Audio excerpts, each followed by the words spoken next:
जहां से हमारे ग्राम लगातार पैसे आते हैं, चाहे वो आदमी हो, चाहे वो कोई सरकारी संस्था हो, सब लोग सब जगह का अच्छे प्रबंधन होने चाहिए, होनी चाहिए, होनी चाहिए। और साथ साथ हमारी ये भी बात है जो मैंने पार्लियामेंट में उठाई कि निजी क्षेत्रों में आप इस देश में 2% सरकारी लोग हैं, 98% प्राइवेट सेक्टर है, कुछ ऑर्गेनाइज है, कुछ अनऑर्गेनाइज है। आप ये देखो 2% में तो होता है, लेकिन 98% में सब पुरानी सत्ता वाले लोग और आज की सत्ता वाले लोग साथ की तरह मूली मांगे बैठे हैं। ना हमारे एससी के लोगों का कोई प्रश्न है, ना ओबीसी के लोगों का है, ना ही मुस्लिम के लोगों का है। तो हमारी मांग यही है कि अब मानव समय आ गया है कि निजी क्षेत्रों में भी आरक्षण की व्यवस्था होनी चाहिए, होनी चाहिए।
मैं आपको विश्वास करता हूँ DSP तो हमारे भाई हैं, वाल्मीकि समाज के भाई हो, भानु समाज के भाई हो और गांधी समाज के भाई हो और किसी सियासी समाज के भाई हो, मैं चंद्रशेखर आजाद वचन देके कहता हूँ बहुजन समाज के सामने,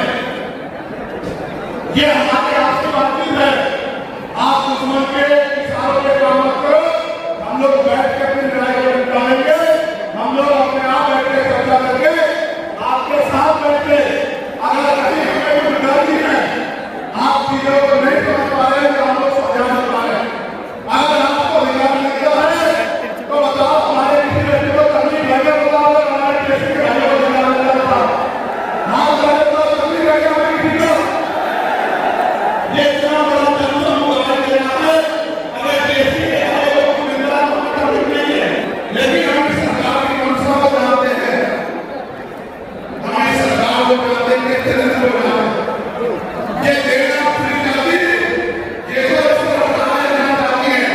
आप ये देख लेना इनके कुछ लोग पहले सुप्रीम कोर्ट चले जाएंगे, जैसे उदाहरण के तौर पे गवर्नर 69,000 शिक्षक भर्ती में सरकार ने 20,000 करोड़ रुपए घोटाला किया, हम लोगों ने आंदोलन किया तो सरकार ने 6,000 मृत्यु की लिस्ट जारी की, फिर अपने लोगों को हाईकोर्ट भेजते उस पर रोक लगवाई, फिर हाईकोर्ट में फिर हमारे लोग लड़े तो उन्होंने कहा दोबारा जारी करो, इनको अधिकार मिलना चाहिए।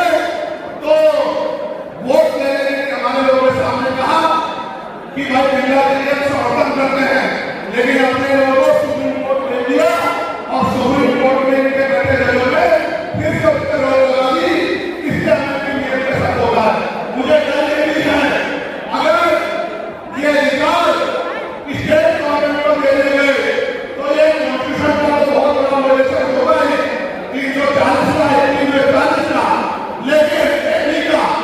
लेकिन सबसे बड़ा सवाल ये है कि कल जो सरकार सत्ता में आएगी वो किसी भी अन्य जाति के लोगों को शेड्यूल कास्ट को शामिल करके आपके पूरे अधिकार को छीन कर सकती है। अगर ये बात को मिल गई हमें सरकार की मंशा से कर सकता है। हमें एक नाम किया याद होगा, यूपी के साथी हमारे जानते हैं, हमने 2 साल पहले पूरे 2 साल पहले काम की थी कि जो 52% ओबीसी है उनको 27% रिजर्वेशन सुप्रीम कोर्ट के लोगों ने दिया, आबादी से आधा। सुप्रीम कोर्ट ने मंडल कमीशन की रिपोर्ट के बाद ना चाहते हो सरकार ने कर दिया तो सुप्रीम कोर्ट ने अपने तरीके से लोग जाओगे 27% दिया। हमें मानसिक पौने 2 साल पहले गोरखपुर में किसी करके कि ओबीसी की आबादी को 52% दी है तो 15% 27% से अलग 15% आरक्षण की व्यवस्था अलग से अति पिछड़ी जातियों को करानी चाहिए। हमने पौने 2 साल पहले उत्तर प्रदेश में उठाई, उसके बाद उसी दिन हमने मांग उठाई कि हमें न्याय चाहिए। हम बाबा अम्बेडकर को मानते हैं, नेता मानते हैं, हम ज्योतिबा फुले साहू समाज को नेता मानते हैं। हमने मांग उठाई थी, हम मानना राजकुमार और सर छोटूराम को अपना नेता मानते हैं, हम चौधरी बालाजी पार्टी को अपना नेता मानते हैं, हम तो जिले को अपना नेता मानते हैं। हमने मांग उठाई थी कि भाई हमारी आबादी बढ़ रही है, 2011 के बाद जनगणना नहीं हुई, अगर जनगणना हुई उसके आगे जारी नहीं हुए, इसलिए हम लोग काम करते हैं कि जिन जातियों को अवसर नहीं मिले पहले तो उनको तैयार किया जाए और फिर उनको 5% अतिरिक्त आरक्षण शेड्यूल कास्ट में 15% अतिरिक्त देकर उनको मुख्य धारा में लाया जाए। जब हम 2 साल पहले इसकी मांग कर रहे हैं तो हम DSP के भाइयों को जोड़ने से हो सकते हैं, तब तो आंदोलन के पीछे गलत है। हम तो आंदोलन के बारे में मांग कर रहे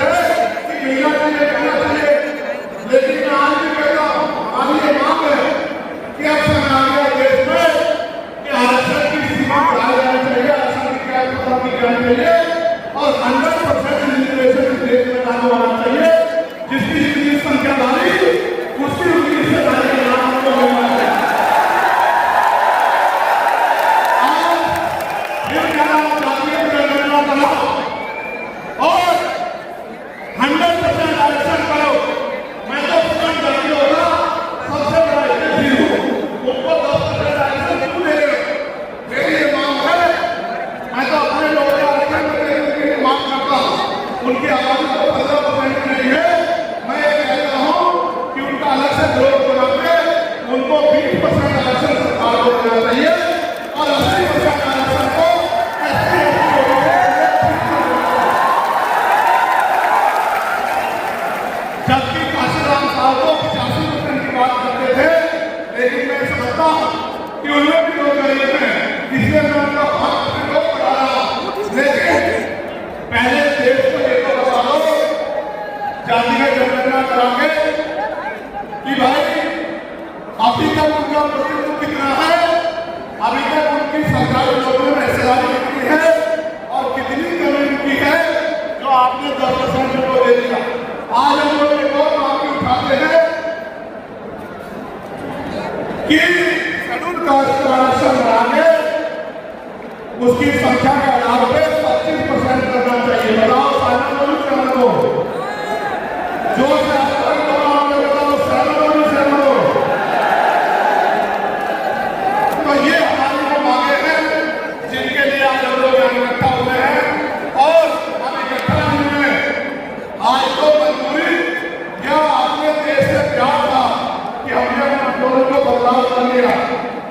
अगली बार अधिवेशन तो होगा इंडोर में, लेकिन जो करेगा नवंबर में जब शुरू करेगा तो इस बार एक और आंदोलन रामलीला मैदान में और रामलीला मैदान से अपनी पार्लियामेंट का चुनाव होकर नामों को उठाने के लिए हम लोग कर रहे हैं।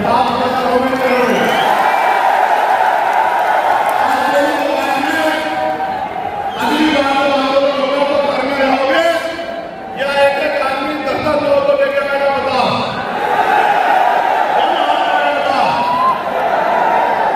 अब जब लगभग सभी मांगों पे मैंने अपनी बात रखी है, लेकिन जो बहुत बुनियादी बात मुझे आपसे करनी है, जो मेरे दिल की बात है, क्या आप सुनना चाहते हो?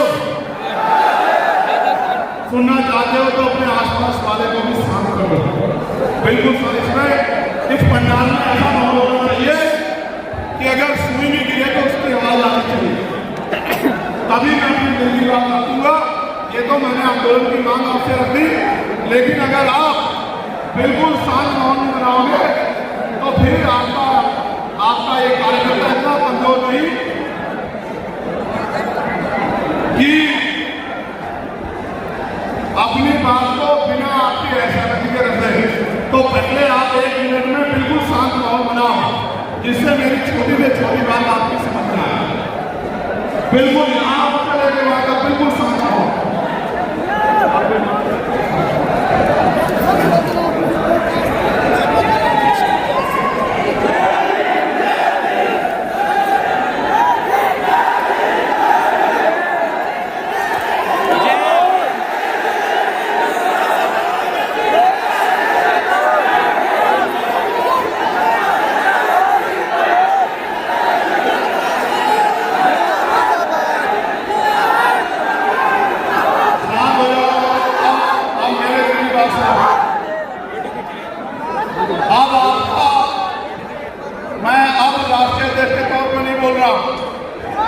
अब मैं आपका भाई इस कमजोर वर्ग में पैदा हुआ एक बेटा आपसे भी बात रखना चाह रहा।